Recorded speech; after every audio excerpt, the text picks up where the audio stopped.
Assalamualaikum warahmatullahi wabarakatuh. Kami dari kelompok 3 ingin mempresentasikan hasil kerja kami yang berjudul Pasar Uang dan Pasar Tenaga Kerja. Saya sendiri yang bernama Emma Julita dan kawan saya bernama Siska Nurjannah, Novi Febrianti, Zahratul Saumi.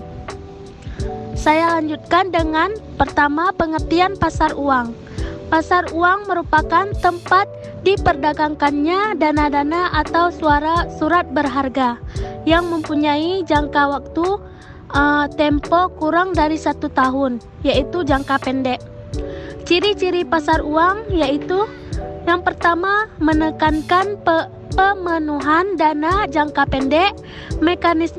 Mekanisme pasar uang ditekankan untuk mempertemukan pihak yang mempunyai kelebihan dana dan yang membutuhkan dana.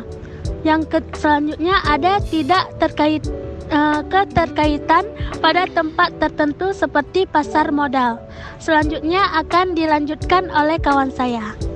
Selanjutnya ada tujuan pasar uang, yaitu dari pihak yang membutuhkan dana atau modal.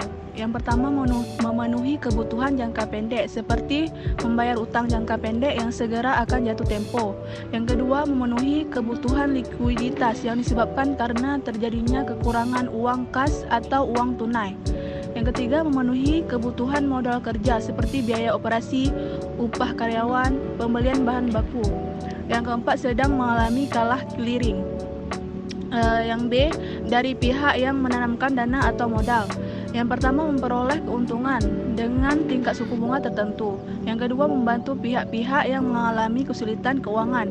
Yang ketiga, spekulasi dengan harapan akan mendapatkan keuntungan yang cukup besar dalam waktu relatif singkat pada keadaan ekonomi tertentu. Fungsi pasar uang adalah sebagai sarana alternatif, khususnya bagi lembaga-lembaga keuangan, perusahaan-perusahaan non-keuangan dan peserta lainnya untuk memenuhi kebutuhan dana jangka pendeknya maupun untuk menempatkan dana atas kelebihan likuiditasnya. Selanjutnya, transaksi di pasar uang. Yang pertama, pasar uang antar bank, yaitu transaksi penyerahan sejumlah kelebihan dari suatu bank kepada bank yang lain.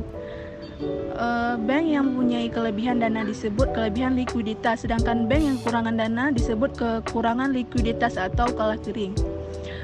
Yang kedua, sertifikat Bank Indonesia atau SBI, yaitu sejenis surat berharga yang dikeluarkan oleh Bank Indonesia selaku bank sentral dan ditunjukkan untuk dibeli oleh bank umum dengan nilai nominal yang sangat besar.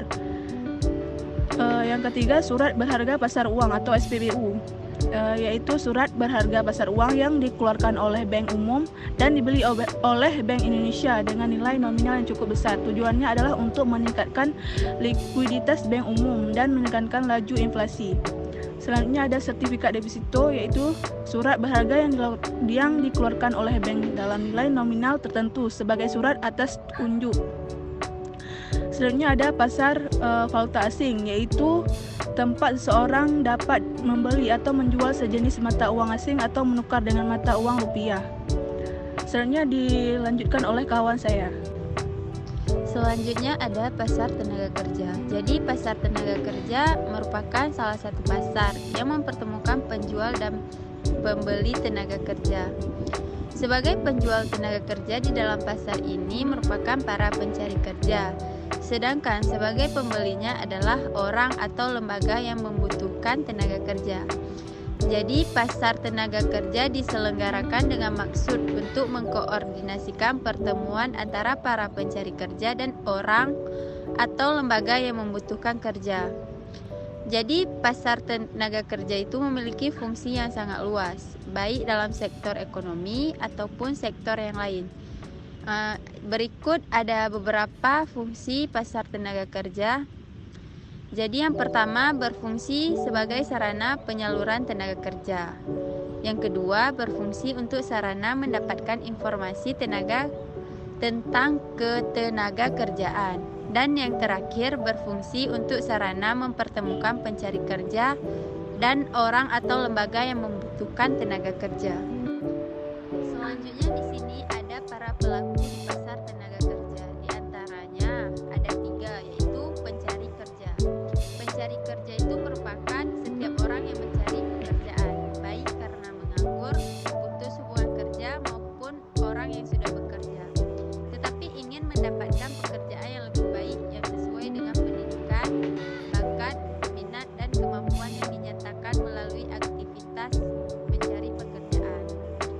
yang kedua yaitu pemberian kerja, yaitu perorangan, pengusaha, badan hukum, atau badan lembaga lainnya yang mempekerjakan tenaga kerja dengan membayar imbalan berupa upah atau gaji.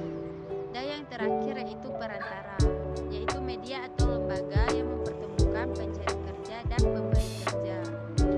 Contohnya agen penyalur tenaga kerja, bursa kerja, dan pihak ketiga yang menghubungkan pencari kerja dengan perusahaan yang membutuhkan tenaga kerja yang sesuai dengan kualifikasi yang dibutuhkan. Sebagai imbalan, pihak ketiga yang menghubungkan pencari kerja akan memperoleh presentasi gaji dari orang-orang yang diterima bekerja atau komisi dari perusahaan. Selanjutnya ada pembahasan tentang kelebihan dan kelemahan pasar tenaga kerja. Kelebihan adanya pasar tenaga kerja yaitu yang pertama untuk membantu mengurangi pengangguran. Karena pengangguran merupakan masalah yang kompleks yang sangat sulit diatasi. Kemudian untuk membantu bagi pencari kerja maupun pengusaha atau perusahaan yang membutuhkan tenaga kerja. Kemudian untuk menambah devisa negara. Kemudian untuk mendapatkan sebuah informasi tentang lowongan pekerjaan baik di dalam negeri maupun luar negeri. Kemudian untuk membantu dengan cepat mengisi posisi pekerjaan dengan tenaga kerja yang sesuai dengan kemampuan yang dimiliki. Selain itu, kelemahan adanya pasar tenaga kerja yaitu munculnya kegiatan percaloan tenaga kerja. Kemudian munculnya tindakan penipuan dan kekerasan terhadap calon tenaga kerja.